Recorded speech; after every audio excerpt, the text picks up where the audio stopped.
Hi all, welcome back. അപ്പോൾ ഇന്നത്തെ നമ്മുടെ റെസിപ്പി ഒരു ചൂടുള്ള സമയത്തും അതുപോലെ ഇഫ്താറിൻ്റെ സമയത്തൊക്കെ കുടിക്കാൻ പറ്റിയിട്ടുള്ള നല്ല ഹെൽത്തി ആയിട്ടുള്ള ഒരു ഡ്രിങ്കിൻ്റെ റെസിപ്പിയാണ്.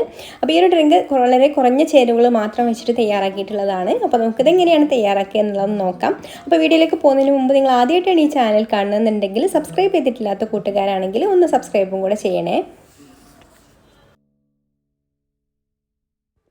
അപ്പോൾ ആദ്യം തന്നെ ഞാനിതാ ഇവിടെ ഒരു 1.5 കപ്പ് വെള്ളം തിളപ്പിച്ചെടുത്തിട്ടുണ്ട്. ഇനി നമുക്കിതിലേക്ക് 1/4 കപ്പ് സാബൂനരി ചേർത്ത് കൊടുക്കാം. സാബൂനരി, ചൗവരി എന്നൊക്കെ പറയുന്നത് ഒന്ന് തന്നെയാണ് കേട്ടോ. അപ്പോൾ അത് 1/4 കപ്പ് ചേർത്ത് കൊടുക്കുന്നുണ്ട്. ഇനി ഇതൊന്ന് നന്നായിട്ട് വേവിച്ചെടുക്കണം. സാബൂനരി നല്ല സോഫ്റ്റ് ആവുന്നത് വരെ ഒന്ന് വേവിച്ചെടുക്കാം. അപ്പോൾ ഈ ഒരു സമയത്ത് തന്നെ നമ്മളിതിലേക്ക് സ്ട്രോബെറിയുടെ മിൽക്ക് മിക്സും കൂടെ ചേർത്ത് കൊടുക്കുന്നുണ്ട്. അപ്പോൾ നമുക്ക് എത്രയാണോ കളർ വേണ്ടത് അതിനാവശ്യത്തിനുള്ളത് ചേർത്ത് കൊടുക്കാം. അപ്പോൾ ആദ്യം ഇതിലേക്കൊരു 2 ഡ്രോപ്പ് എസൻസ് ചേർത്ത് കൊടുത്ത് മിക്സ് ചെയ്ത് നോക്കിയപ്പോൾ കുറച്ച് കളർ കുറവായിട്ട് തോന്നിയിട്ട് അപ്പോൾ ഞാനിതിലേക്കൊരു 2 ഡ്രോപ്പും കൂടി ചേർത്ത് കൊടുത്തിട്ട് മിക്സ് ചെയ്തെടുക്കുന്നുണ്ട്. ഇനി ഇത് നന്നായിട്ടൊന്ന് വെന്ത് വരട്ടെ. ഇപ്പോൾ ചവരി ഇതാ ഇവിടെ വെന്ത് നല്ല സോഫ്റ്റായി വന്നിട്ടുണ്ട് കേട്ടോ. അപ്പോൾ ഇതുപോലെയുള്ള ചവരി വേണം കേട്ടോ എടുക്കാൻ. ചില ചവരി നമ്മൾ വെള്ളത്തിലിടുമ്പോഴത്തേന് കലങ്ങിപ്പോവും. അതൊരു നല്ല വൈറ്റ് കളറിലുള്ള ചവരിയാണെന്നുണ്ടെങ്കിൽ നമ്മൾ വെള്ളത്തിലിടുമ്പോഴത്തേന് കലങ്ങിപ്പോകും കേട്ടോ. അപ്പോൾ അതുപോലെയുള്ള ചവരി എടുക്കരുത്. നമ്മൾ വെന്ത് കഴിഞ്ഞാൽ ഇതുപോലെ മുത്ത് പോലെ തന്നെ നിൽക്കുന്ന ഉടഞ്ഞു പോവാത്ത ചവരി വേണം കേട്ടോ എടുക്കാൻ. ഇനി നമുക്ക് ഇതിലുള്ള വെള്ളമൊക്കെ ഒന്ന് കളയാം. ഇതുപോലെ ഒന്ന് അരിപ്പയിൽ ഊറ്റി വെച്ചതിന് ശേഷം ഒന്ന് ചൂടാറിക്കോട്ടെ. എന്നിട്ട് നമുക്ക് ഫ്രിഡ്ജിലേക്ക് വെച്ചിട്ട് ഒന്ന് തണുപ്പിച്ചെടുക്കാം.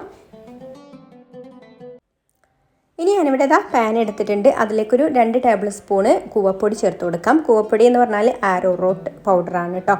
അപ്പോൾ നമുക്ക് ചൂടുകാലത്തൊക്കെ ഒരുപാട് നല്ല ഹെൽത്തി ആയിട്ടുള്ള ഒരു ഡ്രിങ്കാണ് കൂവപ്പൊടിയുടെ ഡ്രിങ്ക്. അപ്പോൾ ഇതിലേക്ക് നമുക്കിനി ഒരു 1.5 കപ്പ് വെള്ളം ഒഴിച്ച് കൊടുക്കാം. 1.5 കപ്പ് വെള്ളം കൂടെ ഒഴിച്ച് കൊടുത്തിട്ട് ഒന്ന് മിക്സ് ചെയ്ത് കൊടുത്തതിന് ശേഷം കട്ടയൊക്കെ ഒന്ന് പോയതിന് ശേഷം നമുക്കതൊന്ന് തിളപ്പിച്ചെടുക്കണം.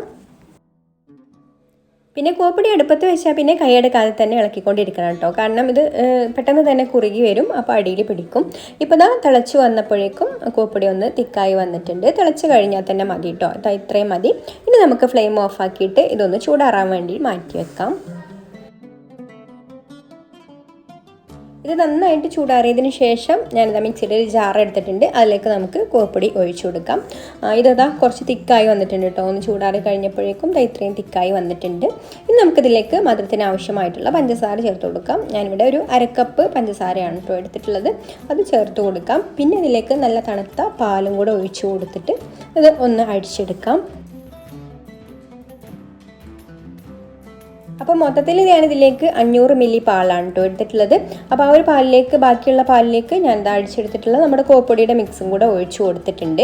ഇനി ഇതിലേക്ക് നല്ലൊരു ഫ്ലേവർ കിട്ടാൻ വേണ്ടിയിട്ട് 1/2 ടീസ്പൂണ് വാനില എസൻസ് ഒഴിച്ചു കൊടുക്കാം. പിന്നെ നമ്മൾ തണുപ്പിച്ചെടുത്തിട്ടുള്ള സാബൂനരി ഉണ്ടല്ലോ, ചൗവരി, അത് ഇതുപോലെ കുറച്ചൊന്ന് തണുപ്പിച്ചെടുക്കുമ്പോൾ ഇത് പശ ഉണ്ടായത് കാരണം കുറച്ചൊന്ന് ഇങ്ങനെ കട്ടയായിട്ട് വരും. അപ്പോൾ ആ ഒരു കട്ടയൊക്കെ ഒന്ന് പോകാൻ വേണ്ടിയിട്ട് ആദ്യം ഇതിൽ നിന്ന് കുറച്ച് വെള്ളം എടുത്തിട്ട് ഇതുപോലെ ഒന്ന് കട്ടയൊക്കെ ഒന്ന് ഉടച്ച് മിക്സ് ചെയ്ത് കൊടുക്കുക.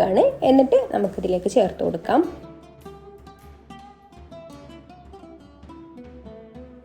ഇനി നമ്മൾ സാധാരണ എല്ലാ വെള്ളത്തിലും ഒഴിച്ചു കൂടാൻ പറ്റാത്ത ഒന്നാണല്ലേ ബ്ലാക്ക് കസ്കസ് കുതിർത്തത്. അതും ഇതിലേക്ക് ചേർത്ത് കൊടുക്കുന്നുണ്ട്. അപ്പോൾ അതും കൂടെ ഒഴിച്ചു കൊടുത്ത് നന്നായിട്ടൊന്ന് മിക്സ് ചെയ്ത് കൊടുക്കാം. പിന്നെ വേണമെങ്കിൽ നമുക്കിതിലേക്ക് ഫ്രൂട്ട്സ് ഒക്കെ ചേർത്ത് കൊടുക്കാം കേട്ടോ. അപ്പോൾ ഞാൻ ഈ ഒരു ഇത്രയും തന്നെ ഇതിലേക്ക് ചേർത്ത് കൊടുക്കുന്നുള്ളൂ. ഇനി നിങ്ങൾക്ക് എന്തെങ്കിലും ഫ്രൂട്ട്സ് ഒക്കെ ചേർത്ത് കൊടുക്കുകയാണെന്നുണ്ടെങ്കിൽ അങ്ങനെ ചേർത്ത് കൊടുക്കാം. പിന്നെ നിങ്ങൾക്ക് ഈ വീഡിയോ കണ്ടിട്ട് ഇഷ്ടമായിട്ടുണ്ടെങ്കിൽ ഒന്ന് ലൈക്ക് ചെയ്യാൻ മറക്കരുത്. ഇഷ്ടപ്പെട്ടിട്ടില്ലെങ്കിൽ ഡിസ്ലൈക്കും ചെയ്യാം. അപ്പോൾ നമ്മുടെ ഡ്രിങ്കിൻ്റെ മേലെ ഇനി ഞാൻ കുറച്ച് പിസ്താഷ്യൂ പൊടിച്ചത് ഒന്ന് ചെറുതായിട്ട് ചോപ്പ് ചെയ്തതും കൂടി ഇട്ട് കൊടുക്കുന്നുണ്ട് കേട്ടോ. അപ്പോൾ മറ്റൊരു നല്ല റെസിപ്പിയുമായിട്ട് അടുത്ത വീഡിയോയിൽ കാണാം. താങ്ക്